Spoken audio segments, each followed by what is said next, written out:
Hello, guys. Welcome to Perfect Order. And this is going to be my first video. Hopefully, I'm able to make more videos after this. So, on this first video, I just wanted to explain what I'm going to be doing on this channel. And this is a trading channel. And I decided to make this channel just to keep track of my progress, and then it will give me the ability to hold myself accountable when trading. And this is something I've been thinking about for a while, and I want to take my trading seriously since the year's beginning, and I want to just document my journey, and hopefully I can grow and be able to do this daily. Hopefully be the main thing that I do in my life rather than having a regular job, right? So the first thing that I'm gonna do is I'm going to break down my strategy, and I'm just gonna break down my strategy so that in future videos, if you're watching, you understand what I'm trying to do and what I'm looking for in trades, and why I take trades, why I might choose to take a reversal if I think the market's gonna reverse, or why would I buy or sell. So let's get into it. So today is the 6th of January. It's a Tuesday, and I took 2 trades today, small trades on the Nasdaq and S&P. And now I'm going to use these trades to explain my thought process on how I do trades. So the first thing that I do when the week starts is I need to mark out the previous week low and the previous week high, and I label the midpoint of the high and low. So this is the 50-point mark, right? So the reason why I do this is I want to know, for this current week, are we trading above the midpoint, or are we trading below the midpoint? So similarly, every day I will take the previous day high and the previous day low,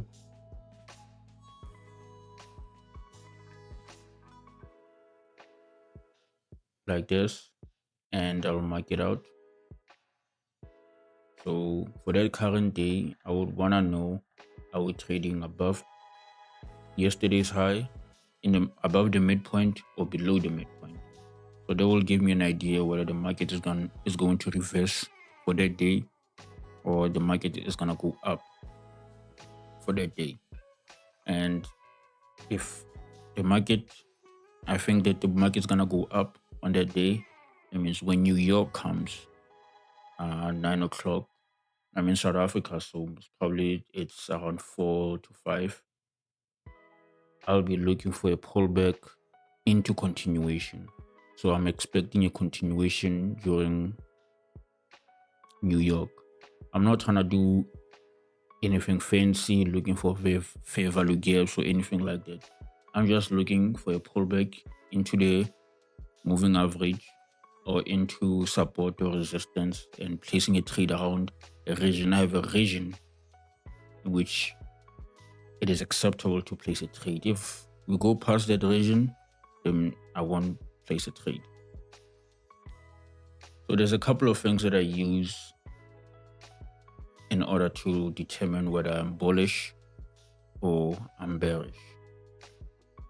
So first thing is that I look at certain indicators,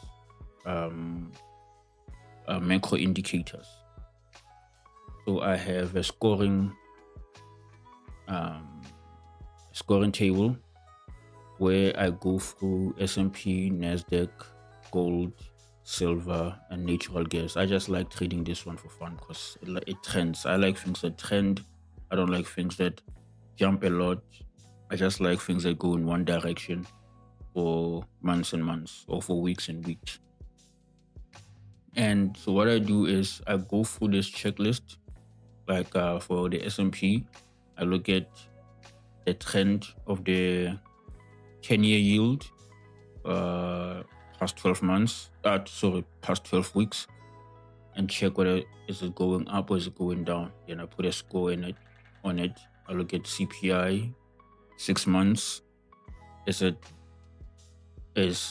CPI going down or is CPI going up or is it just stagnant? Central bank, is the central bank dovish or hawkish? Are they planning to increase interest rates or are they planning to decrease interest rates? And then I put a score there. Then liquidity, global money flow. I can't remember the website that I use. I'll try to, next time I do a video, I'll show it. I'm looking at the global M2 balance sheet. Are investors putting money or are they taking money into the market, essentially? And then I look at growth, which is PMIs, the services PMI, manufacturing PMI. And essentially for Nasdaq, I go through similar thing, the Nikkei, similar thing, gold and silver. I have a bunch of like scoring things that I do, that I have. And then once everything is done, so I have to do this by manually. So I have to go through each and every website to try and come up with the general data. And then once that's done, I have like a score, accumulates all the scores, and then it will tell me S&P is it bullish, how bullish, gold bullish, silver super bullish, natural gas also bullish. So everything here is bullish. And then it will tell me where I prefer long, smaller lot size, trade with trend, scale. So everything is hard coded here based on the scoring. It'll give me like a general feel of what I should and shouldn't do. And yeah, so like I have like explanations because I'm not super smart. So I have to have like things that remind me what's going on. So yields, when yields are rising, fast curve.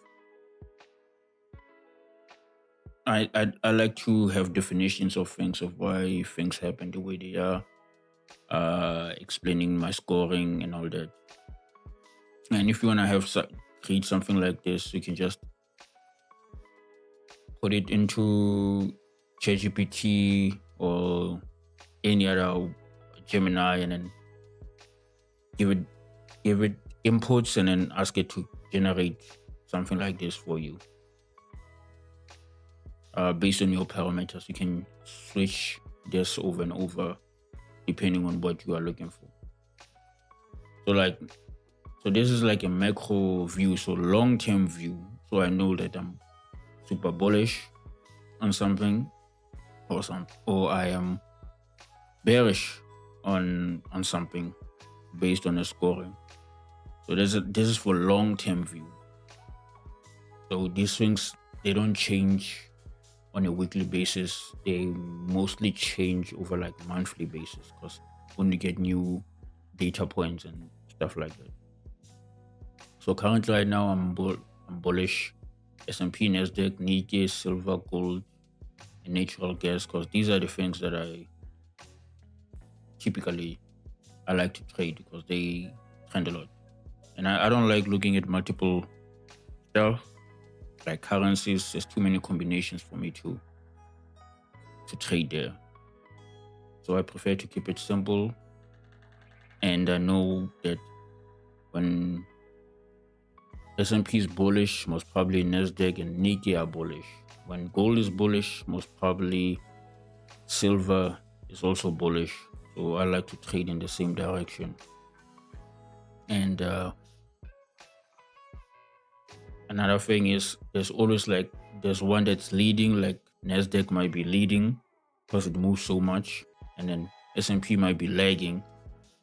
So it'll give me an idea if I miss a trade on Nasdaq, I might catch a trade on S&P or the Nikkei. If you miss a trade on silver, chances are you might catch the trade on gold. They don't all move in the same at the same rate. One is moves faster than the other.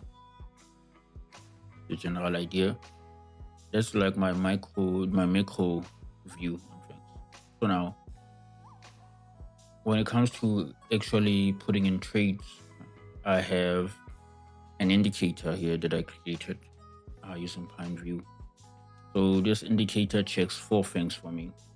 And these 4 things, if at least 3 of them are true, I'm going in the trend. So now, the first thing that I have here on the chart is it plots the 144 exponential moving average. I like to use Fibonacci numbers when I choose moving averages. The second thing that I have VWAP with an anchor period of monthly. So the anchor period is set to monthly because I like to hold trades for a long time, and I don't want to go in and out of a trade. I prefer to catch a whole move if it's possible. And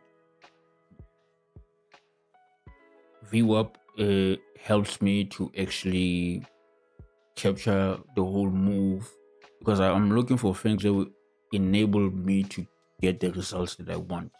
I want to catch a full move and not half of it. At least if I catch 80% of it, I want something that does that for me. And then VWAP,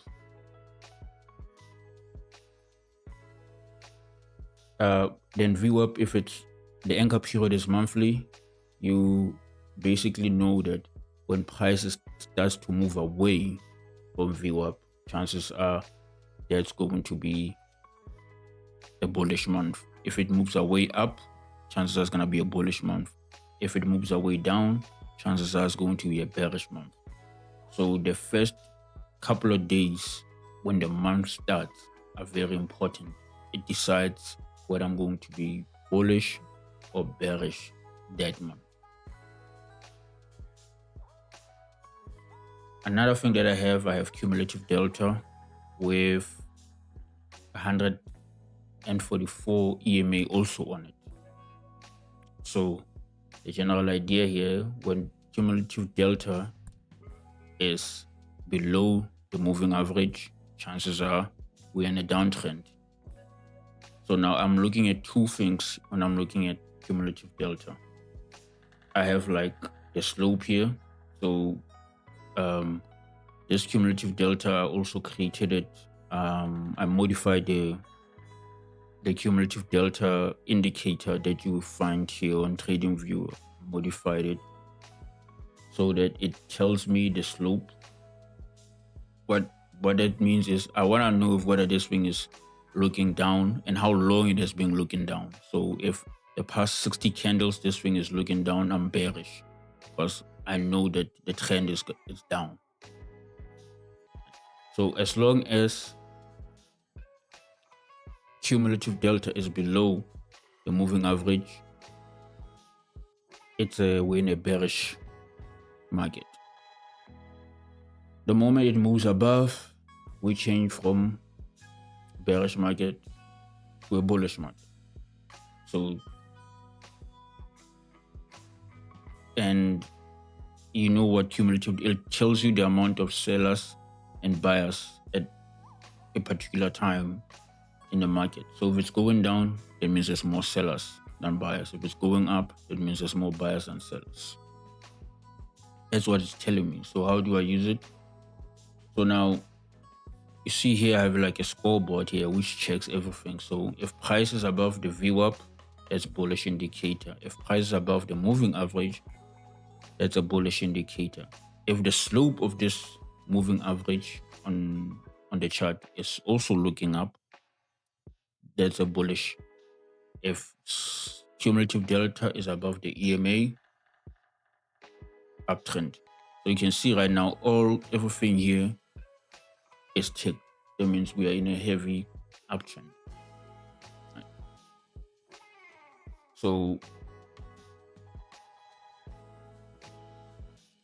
for Monday, we had, so if I were to go start new, so if I were to start from yesterday, go to yesterday,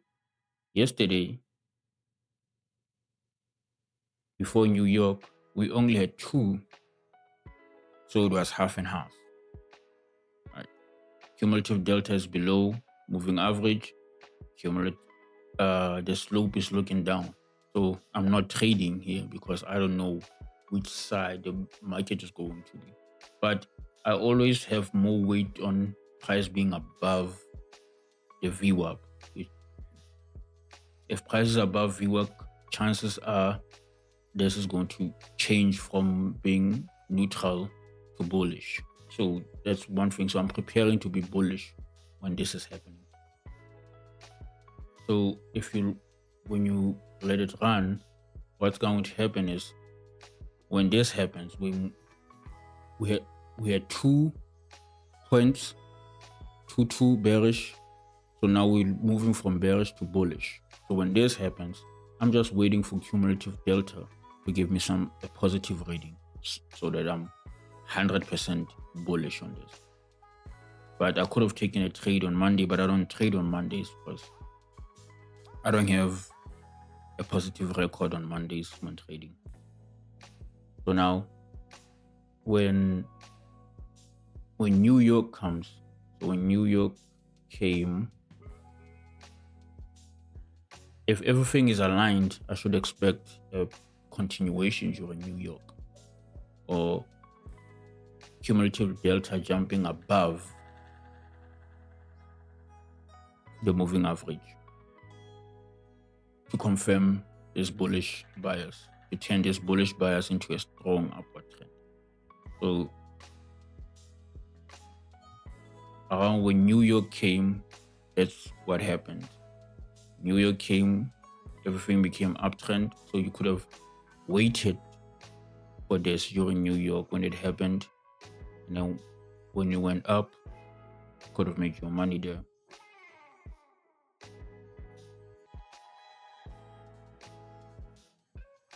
So what I'm actually saying here is that I don't day trade, but I look at the charts every day so that I can put a trade in and hopefully I can leave it for weeks and weeks in. So basically I'm looking for the perfect opportunity to get a trade. Even though I'm trying to hold for 2 weeks because trends always start from the lower time frame. So when in the lower time frame, I want to catch it as early as possible as it develops. So if you go to the 1 hour chart, I should see something similar. Everything is aligned uptrend. If I go to 4 hour chart, 4 hour chart is still waiting for price to go above. So if we are going strictly by the 4 hour chart, we are still in a downtrend because there's more selling here. You can see, even though we're up, the slope is down. So if I'm waiting on the 4 hour chart to be aligned, I'm gonna be waiting for weeks until everything is aligned. So it's better to always be on the 1 hour or 4 hour. If this one's gonna start breaking new highs, it will always start from the lower time frame. So yeah. So now you can see from the 1 hour, cumulative delta went above moving average. It came back to test. It was a perfect time to catch the entry, which was during London session. Entered your trade here, going up. Most probably, I was anticipating. So whenever this was like a classic break and retest, you see, if your support here, it breaks, comes back to that area, you put your buy up. Most probably, if somebody was using ICT, for example, looking for fair value gaps. I use Heikin candles because they're much more cleaner. So probably there's a fair value gap here. One thing I realized that most of the time we are all trading the same thing but differently. We're all trading the same things but differently.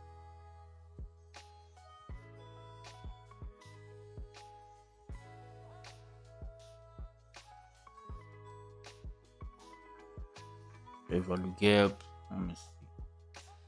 Go to the lower time frames.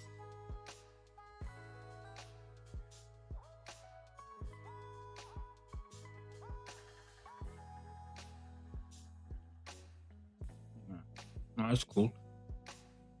There's no fair value gap, but most chances are is that if you're using ICT, looking for breaking structure, change of character, stuff like that, we're doing the same thing, but we're looking at it in different ways. There's no such thing as a superior trading. We're all trading the same thing. We just interpret it differently. That's what I've learned.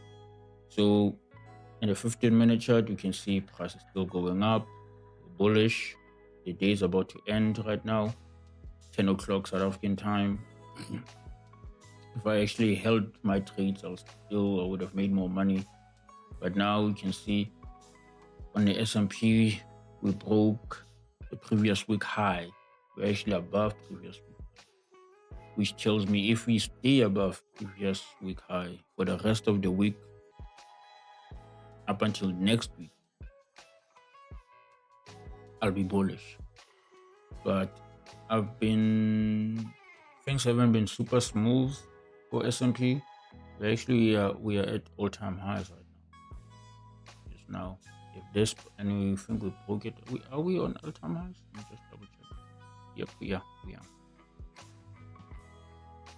We are at all-time highs now. If we break this, continue, which is also kind of like a strategy you can use. Actually, if I'm being honest, I always say always buy in January and just leave it there.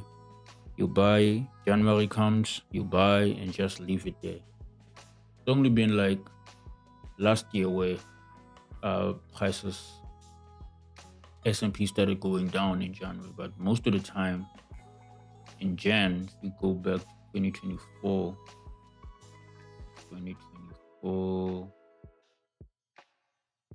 January 1st, you buy first week and just leave it there. You're rich. You're making money.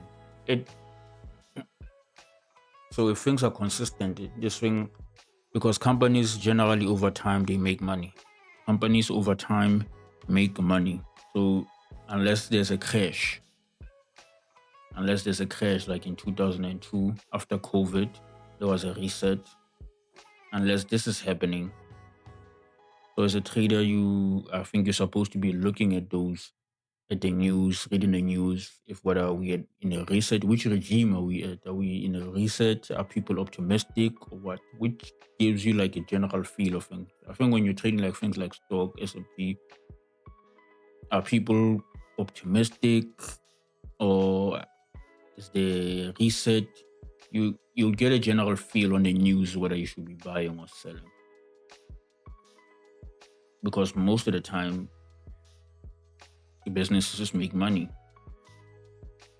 And you should expect things to keep going up. So if, let's say, maybe Apple or any of the big tech companies drop, crash, there'll always be another business to replace them and investors are going to move their money into it. Stuff like that. There's always like rebalancing things that happen like that to keep the market going up. Because businesses cannot do bad forever. Sometimes there'll always be a new business to replace the ones that crashed. And then you can invest into those. And there'll always be a Wall Street guys to sell you on a new whatever is new out there. Right now with AI seems to be the big thing. You're investing into AI. When AI comes over, there's gonna be another thing that replaces AI, which people are investing into. So yeah, and besides, when during a COVID, during like epidemics, health crisis, normally you should invest into healthcare because the pharmaceuticals, that's where the money is at. You invest into those, they make money. So know when how to move your money. Even though you might be a retail trader, me personally, I feel like you should read books, learn how to move money, how these people are moving money, and because I always look at this thing as I'm not actually a trader. I'm I'm a I'm a trend follower. I'm not the one who's moving the market. I'm trying to get into the train early or in between. You don't want to get into the train. Like I'm just following where the train is going. I'm not the one making decisions where the train should go. I'm not the one making the decisions whether it should go up or down. All I'm doing is I'm trying to come up with logical ways that help me catch the train early. That's all I'm doing. Trying to catch the train early, in and out, and preserve the capital that I have. That's essentially what I'm trying to do. So for this year, I have two goals. Actually, last year I started $100 challenge. I wanted to trade $100 and then see. I was kind of like on and off with it.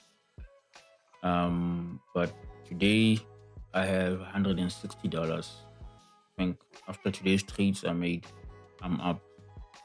I have $177 in that account, and I'm trying to pass my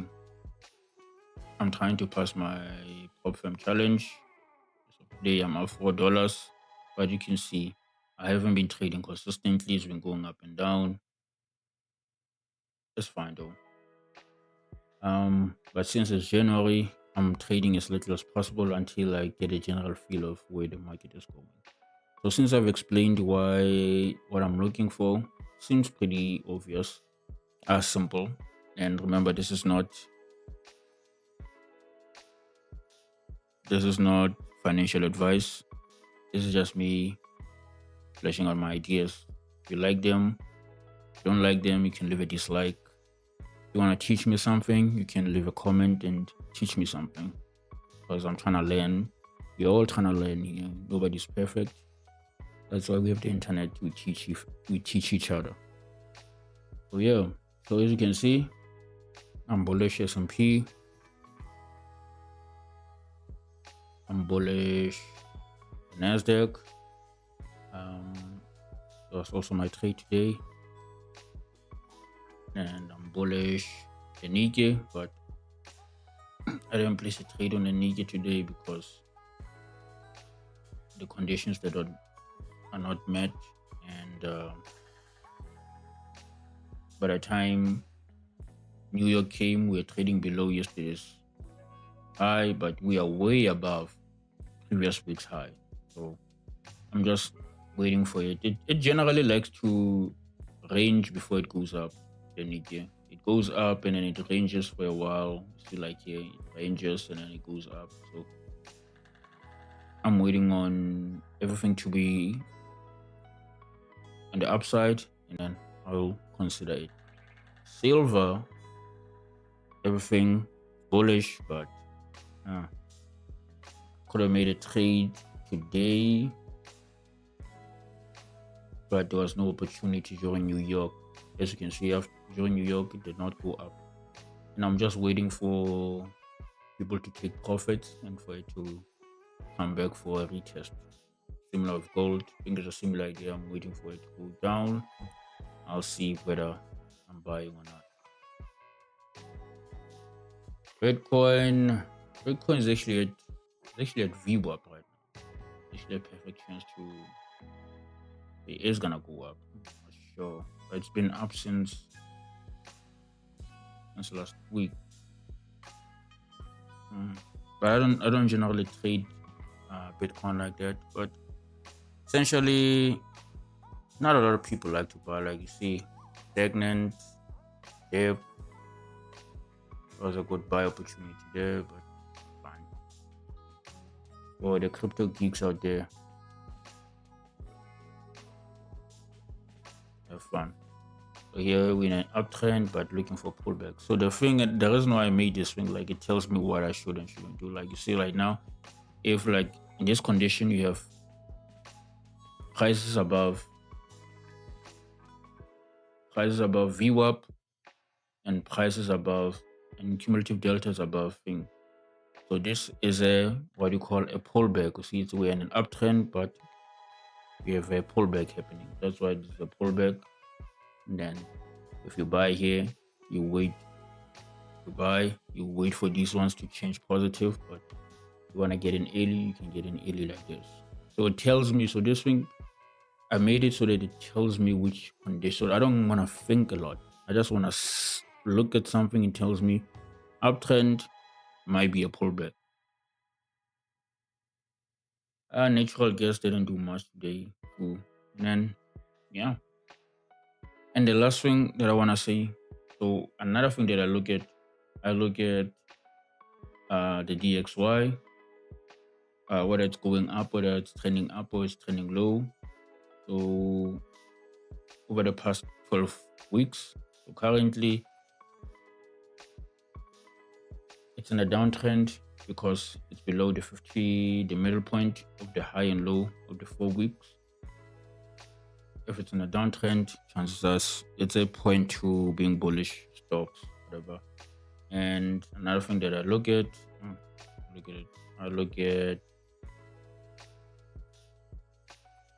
the VIX. So if the VIX is trending, as long as the VIX is below 20%, I'm bullish as long as it stays below 20%. And whenever it spikes, chances are there's a bigger return to catch the low on the indices. There's a lot of techniques that you can pull out there. There's a lot of good YouTube channels out there that teach you how to do these things. And, like Trader Nick, I like watching him. He explains mostly how the VIX works and stuff like that, which is good. That's why you should always do your due diligence to get books, teach yourself, and always read the news, read the headlines, be in the know, study economics so that you know what's happening. Don't just look at the chart and say, I'm just gonna look at the chart and don't know what's happening around the world, what's moving this chart. There's money coming in, there's money coming out. Yeah, stuff like that. Yeah, guys, that's it for the first video. I just wanted to just break down and just talk about my setups and how I trade. And I think going forward, we're just gonna be talking about trading, and then we'll see from there. Thank you for watching.